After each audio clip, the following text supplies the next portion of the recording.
هذا القرآن يوحدنا لطريق الخير يوجهنا الله تعالى أنزله ورسول الله معلمنا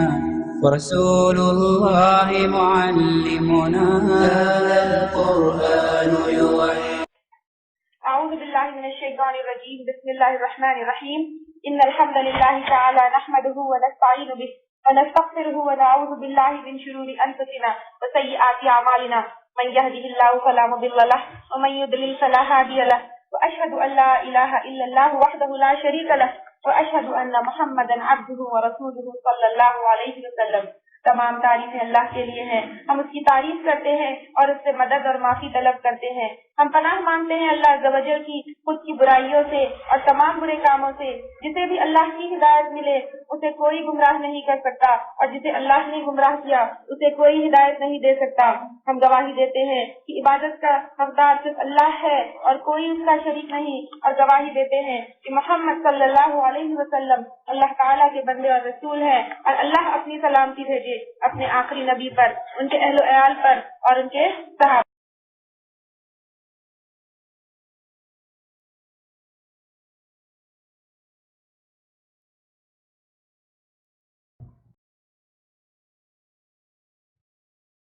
پھر دل میں کوئی بات ڈال دینا، یا انسانی شکل میں جبرائیل علیہ السلام کا آنا، پھر رنگنگ آف بیل، پھر اصلی شکل میں آنا، اور اللہ تعالیٰ سے ڈائریکٹلی آپ صلی اللہ علیہ وسلم کی بات ہونا۔ تو جس طرح وحی کے آنے کے الگ الگ طریقے ہیں، اس طرح خود وحی کے بھی الگ الگ ٹائپس ہیں، کیونکہ جس طرح ابھی ہم نے لیا کہ قرآن جو ہے وہ خواب میں نہیں آتی تھی، ٹھیک ہے، تو اسی طرح اس سے یہ پتہ چلتا ہے کہ ہر وحی قرآن نہیں ہوتی تھی، رائٹ؟ ہر وحی جو آپ صلی اللہ علیہ وسلم کے پاس اترتی وہ قرآن نہیں ہوتی۔ تو اب جو وحی اترتی وہ پھر 3 ٹائپس کی ہوتی، ٹھیک ہے؟ ایک قرآن جس کا ڈیفینیشن ہم نے کافی ڈیٹیل میں لیا، پھر سیکنڈلی حدیث، تھرڈ حدیث قدسی، یا پھر اس کو ہم وحی مطلوع اور وحی غیر مطلوع میں ڈیوائڈ کریں گے۔ تو وحی مطلوع اور وحی غیر مطلوع اس میں ہم ڈیوائڈ کریں گے۔ وحی مطلوع جو تلاوت کی جاتی ہے قرآن، یعنی which is preserved in قرآن، غیر مطلوع which is not preserved in قرآن، ٹھیک ہے؟ تو اب جو preserved in قرآن ہے وہ ایک ہو گئی جس کو ہم نے ڈیٹیل میں کر لیا۔ اب جو which is not preserved in قرآن، جو قرآن کا حصہ نہیں ہے، یعنی قرآن کے علاوہ پر جو وحی آتی تھی آپ صلی اللہ علیہ وسلم کے اوپر، وہ وحی غیر مطلوع ہوگی، ٹھیک ہے؟ اب جو قرآن کے علاوہ پر آپ صلی اللہ علیہ وسلم کے اوپر وحی آتی تھی اس کو پھر اگر ہم 2 میں ڈیوائڈ کریں گے، ایک احادیث، یہ آپ کو پتا ہے کیا چیز ہے، پھر حدیث میں ایک حدیث اور دوسرا حدیث قدسی ہوگی۔ حدیث قدسی کیا چیز ہے؟ اللہ کا کلام عربی زبان میں، حدیث قدسی کا جو ہے ڈیفینیشن کیا ہوگا؟ اللہ کا کلام عربی زبان میں جو آپ صلی اللہ علیہ وسلم سے پر نازل ہوا، ٹھیک ہے؟ اللہ کا کلام عربی زبان میں جو آپ صلی اللہ علیہ وسلم کے اوپر نازل ہوا۔ اور حدیث قدسی ایسی ہوگی، یعنی اس کو آپ صلی اللہ علیہ وسلم کہیں گے کہ اللہ کہتے ہیں، یہ اللہ کا کلام ہے، عربی زبان میں ہے، آپ صلی اللہ علیہ وسلم کے اوپر نازل ہوا ہے، اور وہ حدیث قدسی کا بیان ایسے ہوگا جیسے کہ آپ صلی اللہ علیہ وسلم کہیں گے کہ اللہ تعالیٰ نے فرمایا۔ تو یہ ایک حدیث اور حدیث قدسی دونوں کا ایک ایگزامپل ہے، آپ اگر بورڈ پر دیکھ سکتے ہیں تو حدیث جیسے پہلی والی ہے، ابو ہریرہ رضی اللہ تعالیٰ عنہ سے روایت ہے کہ آپ صلی اللہ علیہ وسلم نے فرمایا، امام اس لیے بنایا جاتا ہے کہ تم اس کی پیروی کرو، لہذا اس سے اختلاف نہ کرو۔ یعنی آپ صلی اللہ علیہ وسلم نے فرمایا، یہ آپ صلی اللہ علیہ وسلم کے ورڈز ہیں۔ سیکنڈ، اگر آپ حدیث قدسی دیکھیں گے تو حدیث قدسی میں کیسے ہے؟ ابو ہریرہ رضی اللہ تعالیٰ عنہ سے روایت ہے، محمد صلی اللہ علیہ وسلم نے فرمایا، اللہ تعالیٰ فرماتے ہیں جو بندہ مجھ سے ملاقات کی محبت رکھتا ہے میں اس سے بھی ملاقات کی محبت رکھتا ہوں، ٹھیک ہے؟ تو حدیث قدسی کے ورڈز اگر آپ دیکھیں گے، اللہ تعالیٰ فرماتے ہیں، یعنی فرسٹ پرسن کون ہے یہاں پر حدیث قدسی میں؟ اللہ تعالیٰ ہے۔ اور صرف حدیث میں کون ہے؟ محمد صلی اللہ علیہ وسلم ہے. تو یہ ڈفرنس ہے حدیث اور حدیث قدسی میں. یعنی حدیث قدسی اللہ تعالیٰ فرماتے ہیں اللہ کے ورڈ میں ہوگا, اور حدیث جو ہے صرف آپ صلی اللہ علیہ وسلم. حدیث قدسی کا ڈیفینیشن ہے اللہ کا کلام عربی زبان میں جو آپ صلی اللہ علیہ وسلم کے اوپر نازل ہوا. ٹھیک ہے, تو اوپر دونوں آپ حدیث اور حدیث قدسی کو کافی غور سے دیکھیے. نہیں, ایسے کچھ نہیں ہے. حدیث قدسی جاگتے میں آتے تھے, سوتے میں آتے, کچھ بھی نہیں ہے ایسا. ٹھیک ہے, قرآن ایک حدیث بھی وحی کا حصہ ہے, حدیث قدسی بھی وحی کا حصہ ہے, قرآن بھی وحی کا حصہ ہے. رائٹ, قرآن تو مصحف میں پرزروڈ ہے. میں اس کو پھر ڈفرینسز لوں گی تو آپ کو سمجھ میں آئے گا. حدیث قدسی بھی اللہ تعالیٰ کا کلام ہے. ٹھیک ہے, حدیث قدسی بھی اللہ تعالیٰ کا کلام ہے, عربی زبان میں ہے, جو آپ صلی اللہ علیہ وسلم کے اوپر نازل ہوئی. آپ صلی اللہ علیہ وسلم ہم کو بتاتے کیسے, جیسے حدیث قدسی کا یہاں پر سیکنڈ ایگزامپل دیا ہوا ہے. ابو ہریرہ رضی اللہ تعالیٰ عنہ سے روایت ہے, محمد صلی اللہ علیہ وسلم نے فرمایا, اللہ تعالیٰ فرماتے ہیں جو بندہ مجھ سے ملاقات کی محبت رکھتا ہے میں بھی اس سے ملاقات کی محبت رکھتا ہوں. تو یہاں پر اللہ تعالیٰ فرماتے ہیں, اس چیز کو آپ غور کریے کہ اللہ کے ورڈ میں ہے کہ اللہ تعالیٰ ہم سے کچھ فرماتے ہیں. رائٹ, حدیث کو آپ صلی اللہ علیہ وسلم نے اپنے ورڈ میں ایکسپلین کیا ہے. ٹھیک ہے, اپنے ورڈ میں کیسے ایکسپلین کیا ہے؟ آپ صلی اللہ علیہ وسلم کہتے ہیں کہ امام اس لیے بھیجے گئے ہیں. ٹھیک ہے, تو فرق حدیث میں اور حدیث قدسی میں یہ ہے کہ حدیث آپ صلی اللہ علیہ وسلم کے ورڈز میں ہے اور حدیث قدسی اللہ تعالیٰ کے ورڈز میں. قرآن اور حدیث قدسی دونوں کے بارے میں یہ بتایا گیا ہے, قرآن بھی اللہ کا کلام ہے, حدیث قدسی بھی اللہ تعالیٰ کا کلام ہے. قرآن بھی عربی میں ہے, حدیث قدسی بھی عربی میں ہے. وہ قرآن بھی آپ صلی اللہ علیہ وسلم کے اوپر نازل ہوئی اور حدیث قدسی بھی آپ صلی اللہ علیہ وسلم کے اوپر نازل ہوئی. تو پھر قرآن میں اور حدیث قدسی میں کیا فرق ہے؟ تو یہاں پر جیسے آپ لوگ بورڈ پہ پوائنٹ دیکھ سکتے ہیں, سب سے پہلے تو ایک تھوڑا سا ڈفرنس آف اوپینین ہے قرآن اور حدیث قدسی کے بارے میں. کچھ اسکالرس کا کہنا ہے کہ قرآن, جیسے ہم نے قرآن کی ڈیفینیشن میں لیا تھا معنی اور ورڈز کے ساتھ آپ صلی اللہ علیہ وسلم کے اوپر نازل ہوئی, تو کچھ اسکالرس کا کہنا ہے کہ حدیث قدسی معنی اور میننگ اینڈ ورڈنگز کے ساتھ, معنی اور ورڈز کے ساتھ جو ہے آپ صلی اللہ علیہ وسلم کے اوپر نازل نہیں ہوئی, بلکہ آپ صلی اللہ علیہ وسلم نے اس کو اپنے ورڈ میں بتایا. اس کا میں اگزامپل آپ کو ایسے سمجھاتی ہوں جیسے جب بچوں کو ہم پڑھاتے ہیں. رائٹ, تو بچوں کو جب ہم پڑھاتے ہیں تو آپ دیکھیے سپوز انگلش سبجیکٹ ہم ان کو پڑھا رہے ہیں, تو اگر انگلش کا کوئی آنسر لکھنا ہو تو ہم ان کو کہتے ہیں کہ یعنی آنسر کا میننگ ہم ان کو ایکسپلین کر دیتے ہیں اور کہتے ہیں کہ اس کو اپنے ورڈ میں لکھ لو. ورڈ تھوڑے آگے پیچھے ہوگا تو کوئی مسئلہ نہیں ہے, لیکن اس کا جو میننگ ہے اور اس کا جو پورا جو کنٹینٹ ہے وہ آپ جو کوئی بھی ورڈ میں لکھو اس کا پورے معنی آپ کے آنسر میں آنا چاہیے. رائٹ, لیکن اگر کوئی پوئم ہے, ٹھیک ہے, تو پوئم کو ہم بچوں کو بولتے ہیں کہ دیکھو وہ رائٹر نے جیسے لکھا ہے as it is you have to write. Even اگر کبھی کبھی آپ دیکھیے رائمنگ ورڈ میں اسپیلنگ کو پوئٹری میں تھوڑا بہت آگے پیچھے کر کر لکھا جاتا ہے, تو اگر کوئی پوئم کو آپ کو ریٹن میں لکھنا ہوتا ہے تو ایز اٹ از جیسے رائٹر نے لکھا ویسے لکھنا ہے. پوئم کو ہم اپنے ورڈ میں اس کا میننگ رکھتے ہوئے چینج کر کے نہیں لکھ سکتے ہیں. Do you get it what I am trying to say? تو ایگزیکٹلی جب میں کہتی ہوں کہ معنی اور ورڈ کے ساتھ, تو اٹ مینس جیسے اللہ کو آپ کو بتایا ہے ویسے ہی without changing a single word ادھر سے ادھر کچھ بھی بنا چھیڑے, بنا ہٹائے, بنا مٹائے ایز اٹ از اس کو آگے پہنچانا ہے. ٹھیک ہے, اب رہی بات معنی اور ورڈ کے ساتھ نہیں, آپ کو اللہ تعالیٰ نے بتا دیا, اس کو آپ صلی اللہ علیہ وسلم اپنے ورڈز میں اس کا میننگ مینٹین کرتے ہوئے آگے پہنچا سکتے ہیں. یہ ڈفرنس ہوگا قرآن میں اور دوسری وحی میں. ٹھیک ہے, اب رہی بات حدیث قدسی. حدیث قدسی کے بارے میں ڈفرنس آف اوپینین یہ ہے اسکالرس کے بیچ کہ بعض اسکالرس کا کہنا یہ ہے کہ ایون حدیث قدسی کے بھی ورڈز اینڈ میننگ کے ساتھ جو ہے وہ وحی آتی تھی. آپ صلی اللہ علیہ وسلم یہاں سے وہاں ورڈ چینج نہیں کرتے تھے. لیکن کچھ اسکالرس کا کہنا ہے کہ معنی اور ورڈ کے ساتھ نہیں بلکہ صرف جو ہے معنی کے ساتھ آپ صلی اللہ علیہ وسلم کے اوپر نازل ہوئی ہے. یہ ڈفرنس آف اوپینین ہے.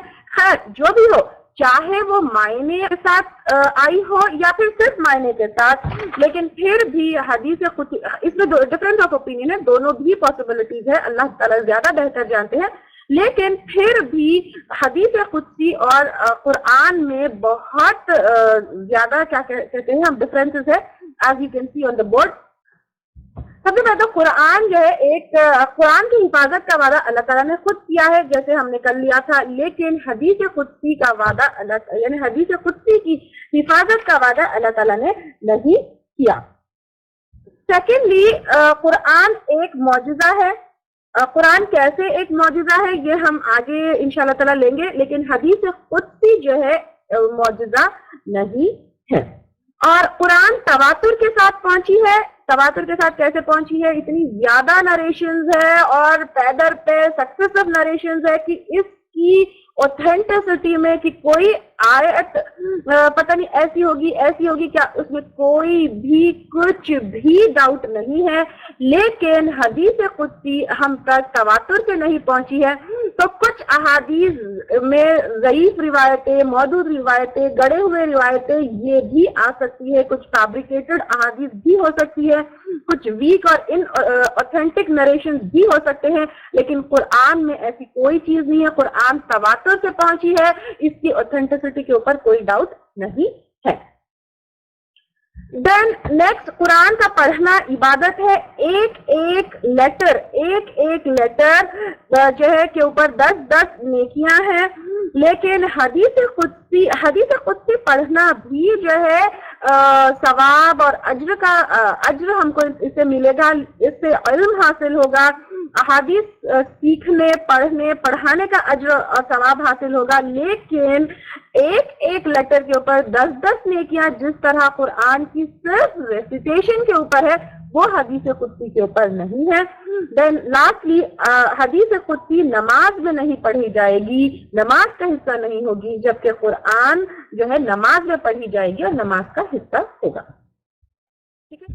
اب احادیث جو ہے آپ صلی اللہ علیہ وسلم کی ہم تک کیسے، یعنی احادیث کا علم آپ صلی اللہ علیہ وسلم نے ہمیں کیسے دیا؟ ایک تو آپ صلی اللہ علیہ وسلم کے اجتہاد سے. واٹ از اجتہاد؟ اجتہاد از آپ صلی اللہ علیہ وسلم کی اپنی سمجھ، آپ صلی اللہ علیہ وسلم کی اپنی ریزننگ. تو آپ صلی اللہ علیہ وسلم اپنی سمجھ سے، اپنی ریزننگ سے کوئی بات صحابہ کرام سے کرتے تو یہ گاٹ ریکارڈڈ ایز احادیث. ٹھیک ہے، یعنی آپ صلی اللہ علیہ وسلم نے اپنی سمجھ سے، اپنی ریزننگ سے کوئی بات بتا دی صحابہ کرام کو تو دے گاٹ ریکارڈڈ ایز احادیث. لیکن یہ بات یاد رکھیے کہ آپ صلی اللہ علیہ وسلم جو بھی بات اپنی سمجھ سے، اپنی ریزننگ سے کرتے اس کا کنیکشن وحی سے ضرور ہوتا، کیونکہ آپ صلی اللہ علیہ وسلم اپنی مرضی سے کوئی کام نہیں کرتے تھے. اور اگر آپ صلی اللہ علیہ وسلم سے کہیں کوئی غلطی ہوتی تو immediately at the same time Allah تعالیٰ اس کو وحی کے تھرو کریکٹ کر دیا کرتے تھے. تو یہ ایک بات ہو گئی. تو آپ صلی اللہ علیہ وسلم جو بھی بات اپنے اجتہاد سے آپ صلی اللہ علیہ وسلم کو بتاتے which is also connected and related with وحی، کیونکہ اللہ تعالیٰ جب بھی کوئی غلط بات ہوتی یا کوئی غلطی ہوتی تو آپ صلی اللہ علیہ وسلم کو کریکٹ کر دیتے تھے. یعنی اٹ مینس کہ آپ صلی اللہ علیہ وسلم اگر اپنی اجتہاد اور ریزننگ سے کوئی بات بتاتے تو اس میں اللہ تعالیٰ کا اپروول ہوتا.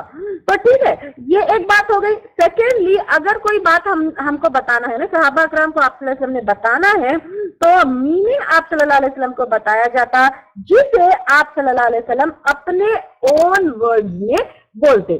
وہ بھی احادیث میں آئیں گی. جیسے ہم نے حدیث کا ایک ایگزامپل پیچھے لیا تھا یہاں پر کہ اس حدیث کا ایگزامپل یہاں پر جس طرح لیا گیا، اس کے میننگ جو ہے بتائے گئے. تو آپ صلی اللہ علیہ وسلم نے اپنے ورڈ میں، جیسے امام اس لیے بنایا جاتا ہے کہ تم اس کی پیروی کرو، لہٰذا اس سے اختلاف نہ کرو. تو اس کا میننگ آپ صلی اللہ علیہ وسلم کو بتایا گیا. تو آپ صلی اللہ علیہ وسلم اس کو اپنے ورڈ میں صحابہ کرام کو بتاتے، صحابہ کرام اس کو ریکارڈ کرتے اور پھر یہ بات ہم تک پہنچی. اجتہاد مینس ریزننگ. یہ ہم تھوڑا سا لیں گے اس کو. الگ الگ ٹائم پر الگ الگ لوگوں نے قرآن کے اوپر اور آپ صلی اللہ علیہ وسلم کے اوپر بہت ساری باتیں بنائی اور بہت سارے اعتراضات بھی کیے. خاص طور سے مشرکین مکہ نے، یعنی مکہ میں جب آپ صلی اللہ علیہ وسلم کے اوپر وحی نازل ہو رہی تھی اور مدینہ میں آنے کے بعد بھی مشرکین نے جو ہے قرآن کے بارے میں بہت ساری باتیں کی اور کہا کہ قرآن کو آپ صلی اللہ علیہ وسلم نے گڑھ لیا ہے، یعنی اپنے من سے بنا کر، اپنے دل سے بنا کر جو ہے لوگوں کے سامنے پیش کیا ہے۔ پھر یہ بھی کہا کہ وہ وہی کہیں سے سن کر آتے ہیں، کسی قصے کہانیاں اہل کتاب سے سیکھ کر آتے ہیں۔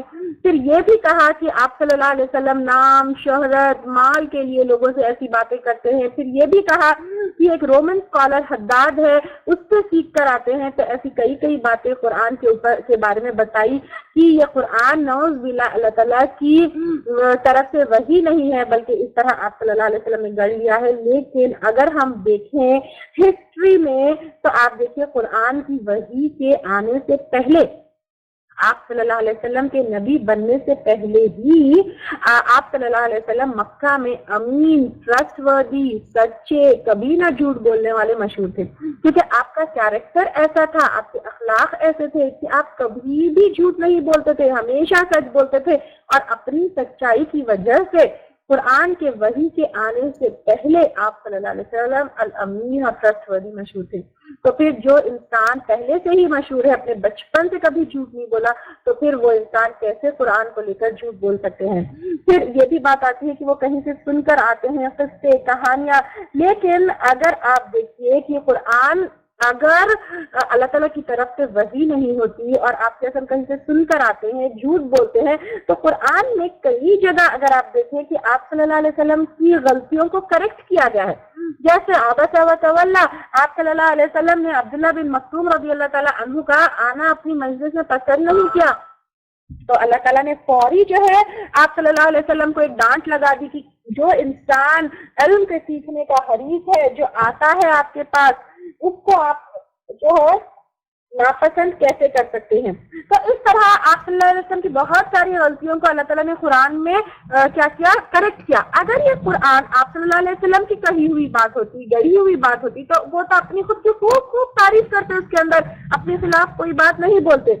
پھر تیسری بات، یہ کہیں سن کر آتے، اہل کتاب سے سیکھ کر آتے، تو سیرت النبی جس طرح آپ لوگوں نے ڈیٹیل میں لیا ہے، اور اگر اور اس کو ڈیٹیل میں پڑھیں گے تو اگر آپ دیکھیں کہ آپ صلی اللہ علیہ وسلم کبھی بھی اپنی سیرت میں، اپنی لائف میں، کیونکہ آپ صلی اللہ علیہ وسلم کی زندگی تو ایک اوپن کتاب تھی، کوئی چیز، کوئی پہلو جو ہے آپ صلی اللہ علیہ وسلم کی زندگی کا بچپن سے لے کر کوئی چھپا ہوا نہیں تھا۔ آپ صلی اللہ علیہ وسلم اپنی زندگی میں اگر ہم ان کی سیرت کو دیکھیں گے ڈیٹیل میں، تو کبھی بھی کوئی بھی اہل کتاب کے اسکالر سے ملے ہی نہیں، یعنی جیو یا کرسچن اسکالر سے آپ صلی اللہ علیہ وسلم کبھی ملے ہی نہیں۔ سب سے پہلے تو کب ملے وہ؟ ایک تو بحیرہ سے ملے، بحیرہ کا جو ہے بصرہ کا جو سفر تھا وہاں پر بحیرہ سے ملے۔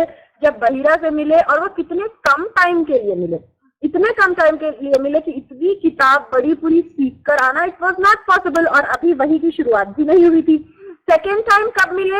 ورقہ بن نوفل سے ملے، خدیجہ رضی اللہ تعالیٰ عنہا خود لے گئی تھی، اور ورقہ بن نوفل کو اگر ہم دیکھیں گے تو وہ خود آپ صلی اللہ علیہ وسلم کے نبی ہونے کا انہوں نے اقرار کیا۔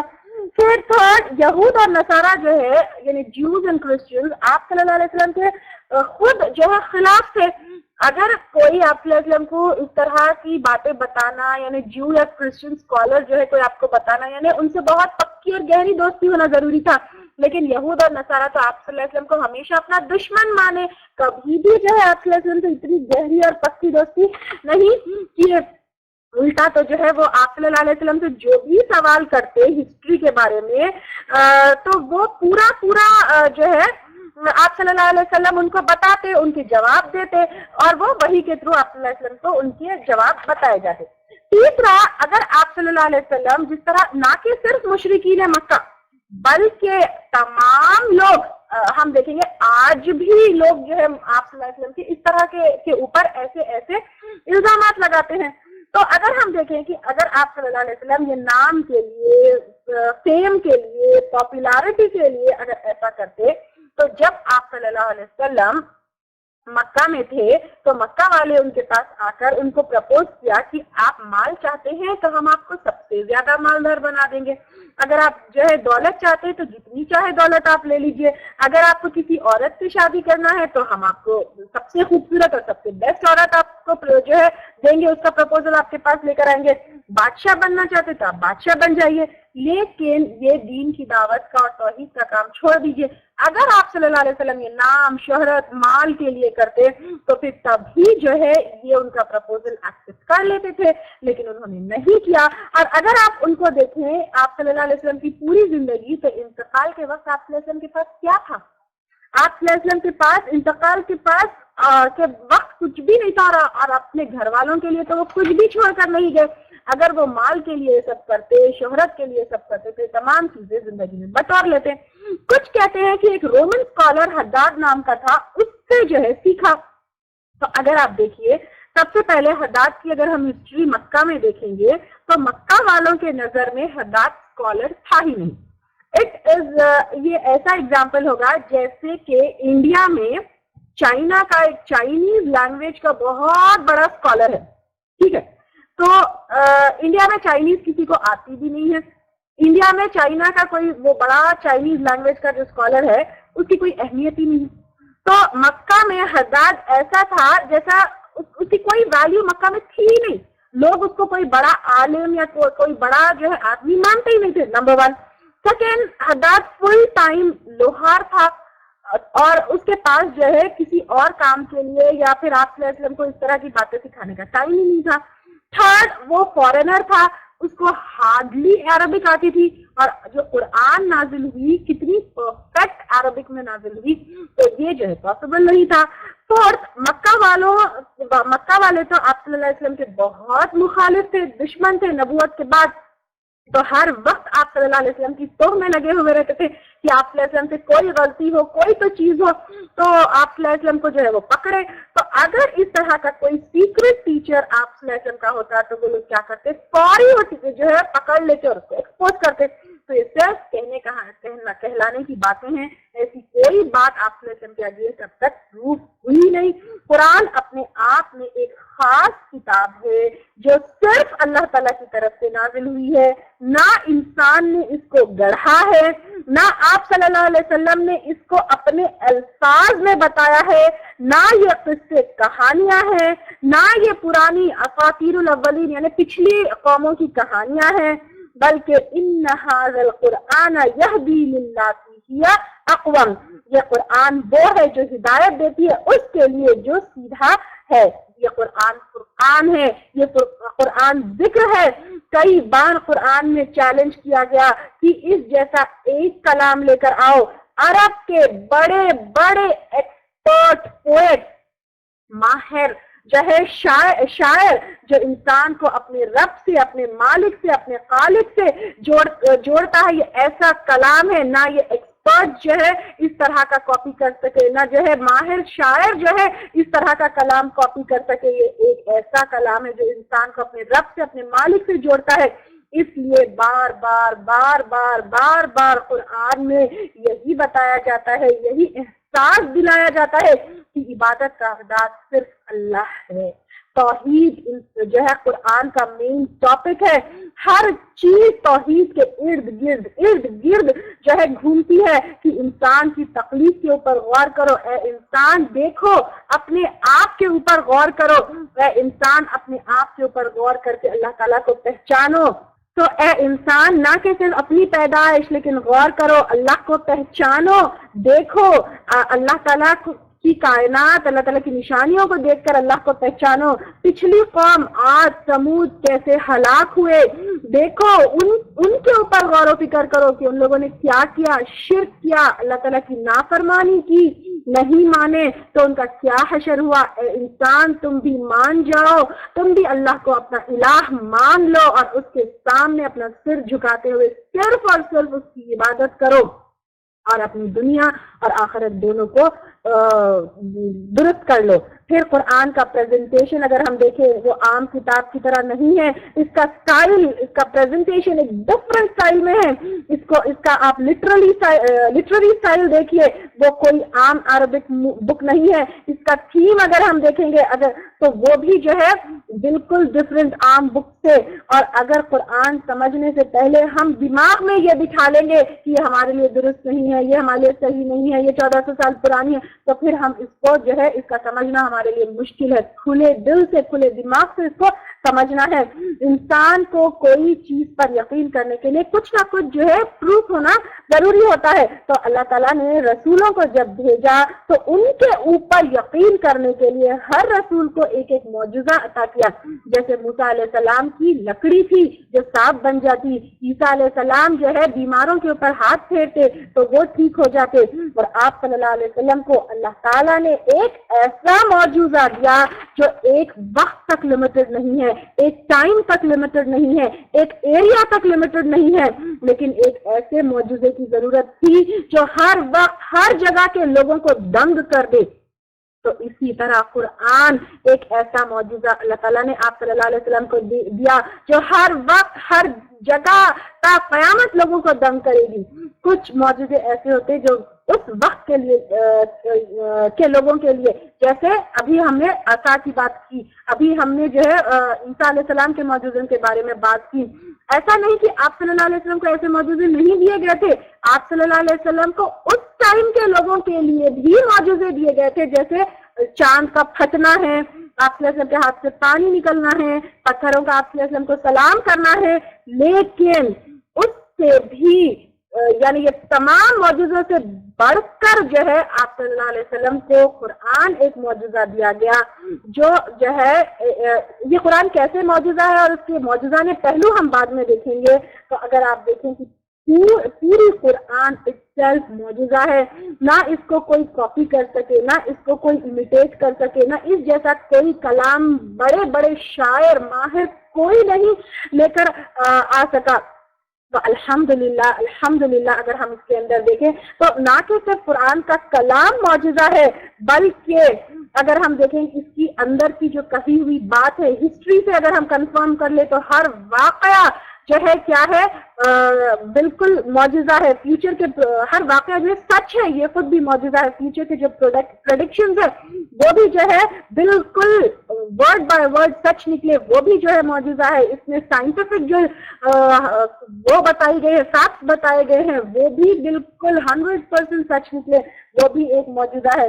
اگر آپ دیکھیں کفار مکہ نے آپ صلی اللہ علیہ وسلم اور قرآن کے اگینسٹ کیا کیا نہیں کیا. آپ صلی اللہ علیہ وسلم کو ستائے، آپ صلی اللہ علیہ وسلم کو ایکسچینج آفر اب جو ہے دیا، پھر آپ صلی اللہ علیہ وسلم کو جو ہے یہ مال دولت سب کچھ جو ہے سامنے پریزنٹ کیا، سوشل بائیکاٹ کرے، مکہ سے نکال دیے، سب چیز اتنا ظلم صحابہ کرام اور آپ صلی اللہ علیہ وسلم کے اوپر کیا. یہ سب کرنے کی ضرورت تھی ہی نہیں. اگر جادوگر بولتے اتنے جو ہے ان کے اوپر ظلم ستم کیا کیا نہیں، جنگ بدر، جنگ احد، کہاں تک کیا کیا نہیں ہوا. لیکن کس چیز کے لیے؟ صرف یہ پروف کرنے کے لیے کہ قرآن اللہ تعالیٰ کی طرف سے وحی، اللہ کی وحی نہیں ہے بلکہ آپ صلی اللہ علیہ وسلم نے خود گائی ہے. یہی اتنی چھوٹی سی تو بات تھی نا. اس کو پروف کرنے کے لیے قرآن میں خود بتایا گیا کہ ان کو جنگ کی بھی ضرورت نہیں تھی، لڑائی کی بھی ضرورت نہیں، صرف اس جیسی ایک صورت لے کر آتے. یعنی ایک اگر جو ہے سورہ قرآن کی ٹکر پر بناتے، وہ ایسا کلام سامنے پیش کر دیتے تو آٹومیٹیکلی جو ہے یہ پروو ہو جاتا کہ قرآن اللہ تعالیٰ کی طرف سے نہیں ہے. لیکن وہ یہ کر نہیں سکے، جس کی وجہ سے اتنا چھوٹا سا کام اگر وہ کر دیتے تو خود بخود جو ہے وہ جیت جاتے، لیکن وہ کر نہیں سکے جس کی وجہ سے ان کو اتنی جنگیں لڑنی پڑی، کیا جو ہے آپ صلی اللہ علیہ وسلم اور صحابہ کے اکرام کے خلاف ان کو کرنا پڑا. لیکن کیونکہ یہ قرآن اللہ کی طرف سے نازل ہوئی ہے اور اس میں کوئی شک نہیں ہے، اس وجہ سے نہ وہ کر سکے، نہ کر پائے، نہ تا قیامت کوئی ایسا کلام لے کر آ سکتا ہے. الحمدللہ ثم الحمدللہ. هذا القرآن يوحدنا لطريق الخير يوجهنا الله تعالى أنزله ورسول الله معلمنا ورسول الله معلمنا. هذا القرآن يوحدنا لطريق الخير يوجهنا. الله تعالى أنزله ورسول الله معلمنا. ورسول الله معلمنا. هذا القرآن هو الهادي لأوائلنا وأواخرنا، يدعو للعلم وللعمل، لا شيء سواه يهذبنا. هذا القرآن هو الهادي لأوائلنا وأواخرنا، يدعو للعلم وللعمل، لا شيء سواه يهذبنا. كتاب الله لا شيء سواه يهذبنا العمل به. كتاب الله لا شيء سواه يهذبنا. هذا القرآن يوحدنا لطريق الخير يوجهنا. الله تعالى أنزله ورسول الله معلمنا. ورسول الله معلمنا. هو معجزة الله الكبرى، عن سر الكون يحدثنا. الله تعالى أنزله ورسول الله معلمنا. هو معجزة الله الكبرى، عن سر الكون يحدثنا. الله تعالى أنزله ورسول الله معلمنا. فلنعمل نحن بمنهجه، هيا يعرب هلم بنا. فلنعمل نحن بمنهجه، هيا يعرب هلم بنا. هذا القرآن يوحدنا لطريق الخير يوجهنا. الله تعالى أنزله ورسول الله معلمنا. ورسول الله معلمنا.